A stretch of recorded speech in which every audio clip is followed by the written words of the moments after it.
ছোটবেলায় বইয়ে পড়েছিলাম চিংড়ি মাছ হলো জলের পোকা, কিন্তু কখনো ভেবে দেখিনি যে সেই চিংড়ি মাছটাই অমৃতের সমান হবে। এই চিংড়ি মাছ এমনই জলের পোকা যে যে কোনো রান্নায় দিলে স্বাদ বেড়ে হয়ে যায় 3 গুণ। তো আজ এই জলের পোকা দিয়ে একটা রান্না করে দেখাবো। আজ আমি রান্না করব না, যদিও আজ মা রান্না করবে। তো hello everyone, welcome to my channel, to a new blog. আশা করি সকলে খুব ভালো আছেন, সুস্থ আছেন, আনন্দে আছেন। এই গরমে সকলের অবস্থা খুব খারাপ, যদিও তাও হালকা পাতলা রান্না নিয়েই আমি হাজির হওয়ার চেষ্টা করছি। বলো আজকে কি রান্না হচ্ছে? আজকে হয়ে গেছে তেলাপিয়া মাছ করেছি। মাছ করা হয়ে গেছে, আলু দিয়ে কালো জিরের কাঁচা লঙ্কা বাটা টমেটো বাটা দিয়ে করেছি। আর এবার করবো এঁচোড় চিংড়ি। এঁচোড়টাকে না, এই যে চিংড়ি মাছটা, তাই তো? হ্যাঁ, আর এই যে এঁচোড়টা সবসময় বাজার থেকে কেটে এনে ঠান্ডা জল দিয়ে ধোবেন না, ধোয়া উচিত নয়। একটুখানি ঈষদুষ্ণ গরম জলের মধ্যে নুন দিয়ে এঁচোড়টাকে দিয়ে একটু সেদ্ধ করে জলটা ফেলে দিলে পরে এঁচোড়টা নরম থাকে। তুমি এত কাজ করছো, তুমি আগে একটু গ্লুকন ডি খাও। আরে বাবা, পাচ্ছি না, কি গরম। খেয়ে নাও।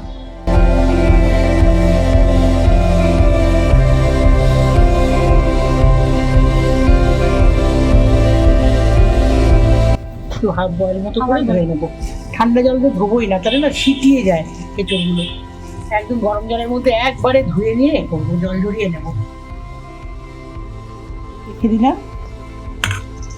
চিংড়ি মাছ। এবার হচ্ছে কড়াতে তেল দিয়েছি, তেলটা গরম হচ্ছে। এবার একটুখানি এলাচ দারচিনি আর তেজপাতা দিয়ে, তেজপাতা এলাচ দারচিনি, মুখটা ফাটিয়ে দিয়েছো? হ্যাঁ, মুখটা ফাটিয়ে দিয়েছি, দিয়ে দিলাম। এবার আলুগুলো ছাড়বো তেলে। আলুগুলো একটু ভেজে নেব।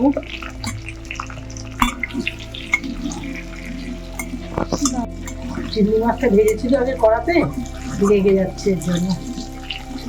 আপনারা দরকার হলে আলাদা কড়াইয়ে, তাই না? আলাদা পাত্রে ভেজে নেবেন। করলাম না, কাজের লোক চেঁচামেচি করে বাবা, অসুবিধা হয় না কিছু। আমার তো মনে হয় ভালোই লাগে স্মেলটা। এই জন্যই তো আমি আরো পাল্টালাম না, কারণ চিংড়ি তেলটা ছিল তো। এর মধ্যে দিয়েছি আদা, রসুন, পেঁয়াজ, টমেটো, কাঁচা লঙ্কা। পেস্টটা পুরো দিয়ে দেবো। শুধু এটা না, একটু ধনে জিরে গুঁড়ো দেবো, মানে কিছু গুঁড়ো মশলাও অ্যাড করে। হ্যাঁ।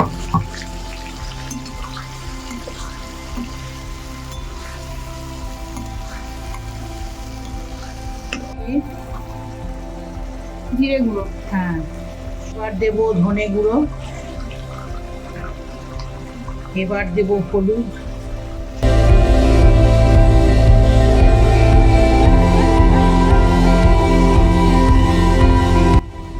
যে চিংড়ি মাছে যেটা লেগেছিল সব ঠিক হয়ে গেছে।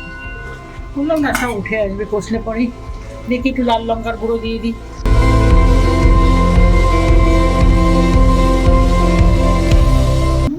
লবণটা দিয়ে দিলাম। এবার কষে নেবো ভালো করে। দেবো, যেহেতু চিংড়ি মাছ দেবো তো একটু চিনি না দিলেও নয়, অল্প করে দিলাম।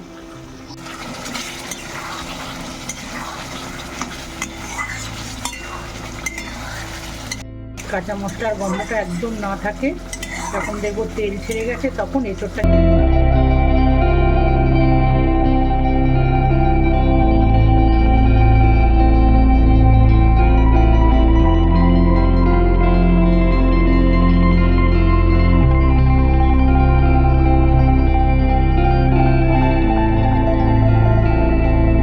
ভালো ভালো। এবার গরম জলে ভাপানো এঁচোড়টাকে দিয়ে দিলাম।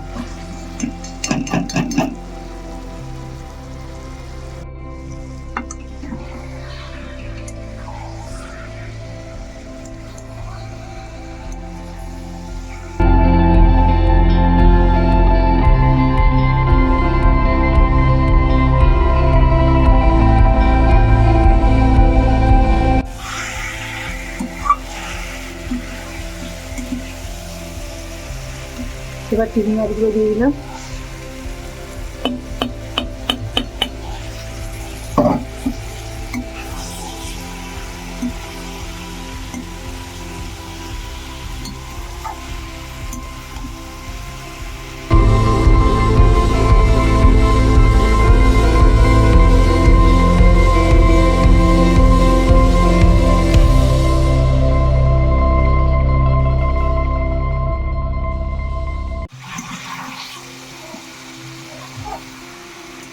ভালো করে কষিয়ে নিতে হবে। হ্যাঁ, না কষাটা একটা কাঁচা গন্ধ থাকে তো মশলা, যত কষানো যায় তত টেস্ট হয়।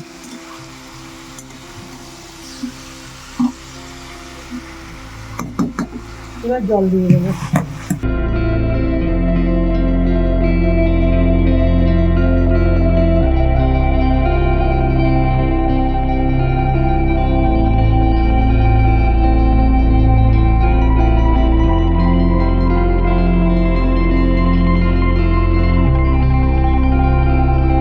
এবার একটা চাপা ঢাকা দিয়ে দিই, ঝোলটা ফুটে উঠুক।